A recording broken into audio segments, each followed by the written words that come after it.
Monsoon के दिनों में एक तो वैसे भी मार्केट में सब्जियां मिलनी कम हो जाती हैं और रोज़ रोज़ वही परवल, भिंडी, लौकी, तरोई खाते खाते मन भी भर जाता है। तो ऐसे में कभी कभी बिना सब्जी का खाना भी खा लेना चाहिए। लेकिन बारिश के दिन है तो रूखा फीका खाना भी नहीं चलेगा, चटपटा भी होना चाहिए। इसलिए आज मैंने दिन से ही सोच रखा था कि डिनर में छोले कुलचे बनाऊंगी। दिन से इसलिए सोचना पड़ता है कि उसकी थोड़ी सी तैयारी पहले से करनी पड़ती है। जैसे कि कुलचों के लिए आटा कम से कम 3-4 घंटे पहले गूँथ के रखना पड़ता है और छोले बनाने के लिए काबुली चने भिगोने पड़ते हैं, जो मैंने भिगो दिए हैं। और अब हम कुलचे बनाने के लिए आटा तैयार कर लेते हैं। तो देखिए, यहाँ पर मैंने लिया आधा कप तेज़ गर्म पानी और इसमें अब हम 1 चम्मच चीनी को अच्छी तरह से मिला लेंगे। चीनी पूरी तरह गल जाने के बाद एक बार हम फिर से इसका टेम्परेचर चेक कर लेंगे। गर्म है तो ठीक, वरना फिर से हल्का सा गर्म करना पड़ेगा। और अब इस चीनी वाले गर्म पानी में हम ड्राई ईस्ट घोलेंगे। ये आपको बड़ी ही आसानी से किसी भी ग्रोसरी स्टोर पे मिल जाएगा, या तो ऑनलाइन भी आप मंगा सकते हैं। मैं यहाँ पर कुलचों के लिए 2 कप आटा लूँगी, इसलिए मैंने 2 चम्मच ईस्ट गर्म पानी में मिलाया है और इसको ढककर अब 10-15 मिनट के लिए रख देंगे। अब हम एक मिक्सिंग बोल में 2 कप आटा लेंगे। अब इसमें ऐड करेंगे 1 चम्मच पिसी हुई चीनी और थोड़ा सा नमक। 1 चम्मच चीनी हम पानी में ऑलरेडी घोल चुके हैं और 1 चम्मच यहाँ डाल दिया, तो 2 कप आटे में 2 चम्मच चीनी का मेज़रमेंट रहेगा। अब देखिए, यहाँ 10-15 मिनट में ये यीस्ट अच्छी तरह से फर्मेंट हो गई है। और हाँ, आटा गूँथने से पहले don't forget to remove your rings. ये मैंने यीस्ट फर्मेंट करने के लिए थोड़ा चौड़ा बोल ले लिया, इसलिए आपको ये फर्मेंटेशन के बाद जो बबल्स बनते हैं बहुत ऊपर तक उठते हुए नहीं दिख रहे हैं। इसलिए आप जब भी ईस्ट फर्मेंट करें तो छोटे बोल में करें। इससे आप देखेंगे कि ईस्ट के बबल्स 10-15 मिनट में एकदम पूरा ऊपर तक आ जाते हैं। और अगर ऐसा नहीं होगा तो इसका मतलब कि ईस्ट डेड हो चुकी है और आपको पूरा प्रोसेस फिर से नए ईस्ट के साथ करना पड़ेगा। यहाँ पर मैंने आटा गूँथने के लिए 1 कप पानी लिया है, तो जो उसमें मैंने 3/4 पानी रखा है और 1/4 दूध मिला लिया है। इससे कुलचे काफ़ी सॉफ्ट बनेंगे। वैसे कुलचों को आटा गूँथने से पहले इसमें 1-2 चम्मच ऑयल भी डाला जाता है, लेकिन मैंने ऑयल का पार्ट स्किप करके इसमें पानी में ही दूध मिला लिया है, तो वो बराबर काम करेगा।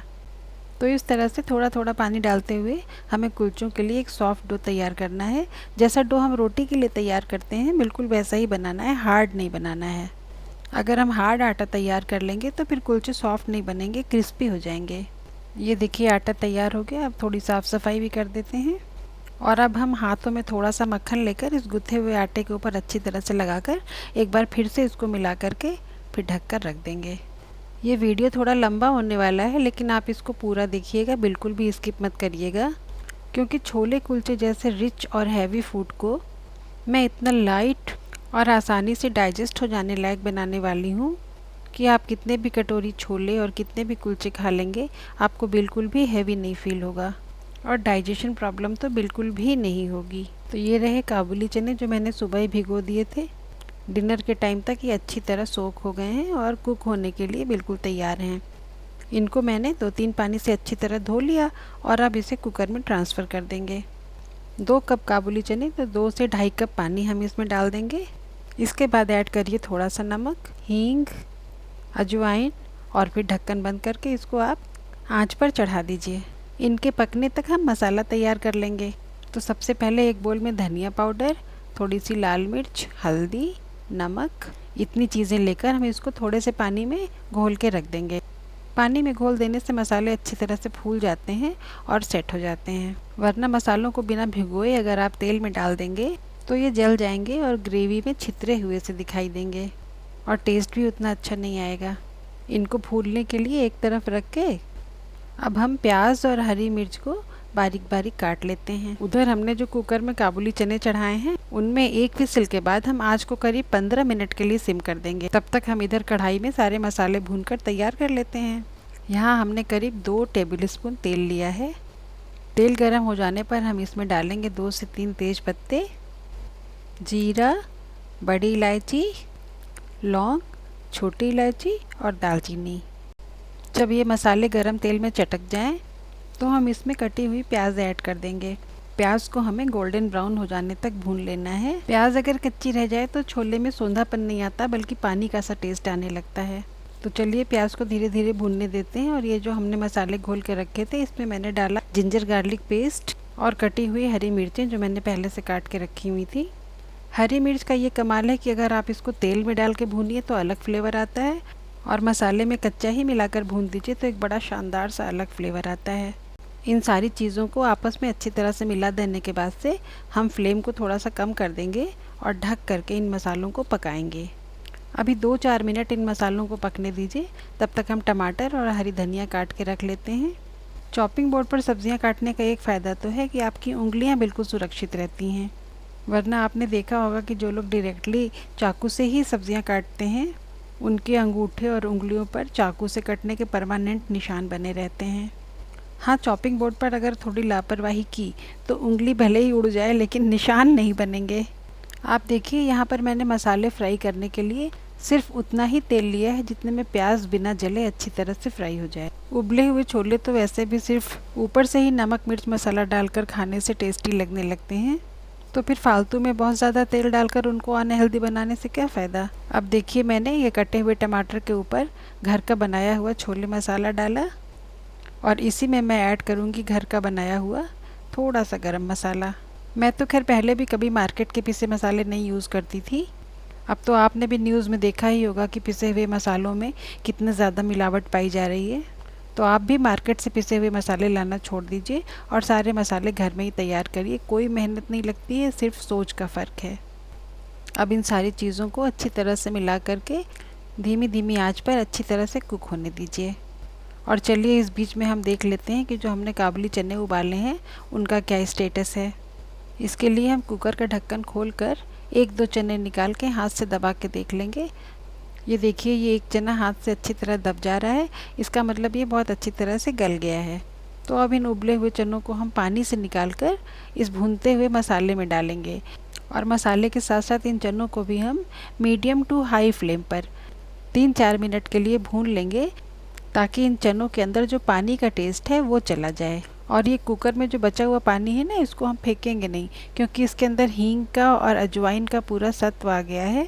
तो इसी पानी में हम फिर से इन छोलों को उबाल लेंगे। देखिए, 3-4 मिनट भूनने के बाद से मसाले और चने का पानी बिल्कुल सूख गया है। तो कढ़ाई के पूरे सामान को हम फिर से कुकर में पलट देंगे, और इसके बाद सिर्फ आपको ढक्कन बंद करके मीडियम टू हाई फ्लेम पर सिर्फ एक विसिल लगानी है और छोले बिल्कुल पूरी तरह से तैयार। इधर कुलचों का आटा गूंथ कर रखे हुए भी 4-5 घंटे हो चुके हैं। तो हम देखते हैं आटे का क्या हाल है। देखिए, देखने से ही पता लग रहा है कि आटे की क्वांटिटी कितनी ज़्यादा बढ़ गई है, यानी ये बहुत अच्छी तरह से फर्मेंट हो चुका है।